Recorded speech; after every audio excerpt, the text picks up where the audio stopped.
Hello guys! Ngayon tuturuan ko kayo kung paano umorder sa TikTok app. Una, pumunta ng TikTok app. Then, ayan, kapag nandito na kayo sa TikTok app, may kita nyo yung shop dun sa baba, katabi siya ng home. And dun sa plus button, then pindutin nyo lang yung shop. Then, ayan, kapag nandito na tayo sa shop, ayan, may lumabas, X lang muna natin to. Then ayan, kapag nandito na tayo sa shop, makikita nyo yung search button dun sa taas, yung may bilog. Then pindutin nyo lang yon. Ayan, kapag napindut nyo na yung search button dun sa parting kataasan, then i-search nyo lang kung anong o-orderin nyo na product. Yan, halimbawa, o-order ako ng glasses for men.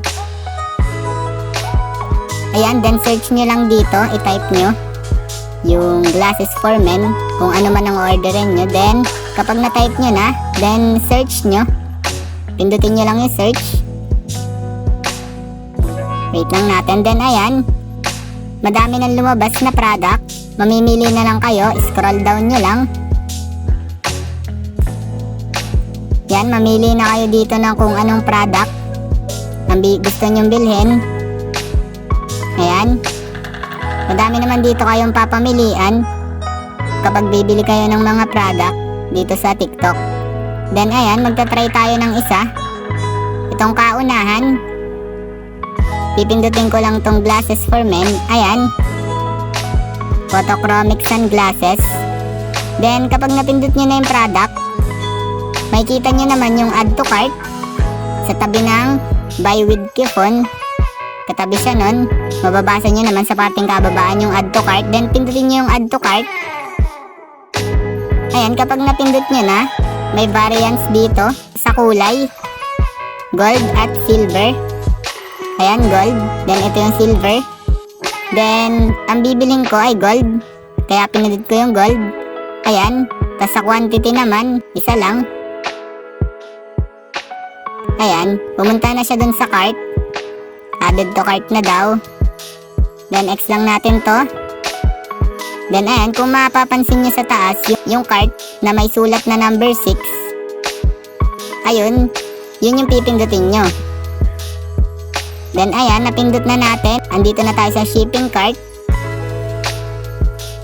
Then piliin nyo lang dito yung product na in-add to cart nyo.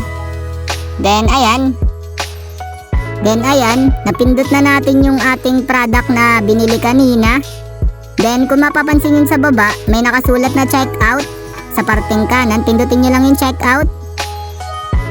Then ayan, kapag nandito na tayo sa checkout, ito na yung order summary. Then ayan, kung mapapansin nyo, basahin nyo lang dito. Yan, nakasave daw ako ng 72.65 pesos. Ayan, may shipping discount na rin ako. Then, ayan, ang total ng ating item na nabili na sunglasses is 136. Then, mababasa nyo yung place order. Then, pindutin nyo lang. Ayan, mamili daw muna pala ng payment method. May cash on delivery at GCash. Pipiliin ko yung cash on delivery. Then, kapag nakapili na kayo, pindutin nyo na lang yung place order. Ayan, napindot na natin yung place order. Then, ayan, order place. It means naka-order na tayo. Wait na lang natin yung seller na mag-confirm sa order natin.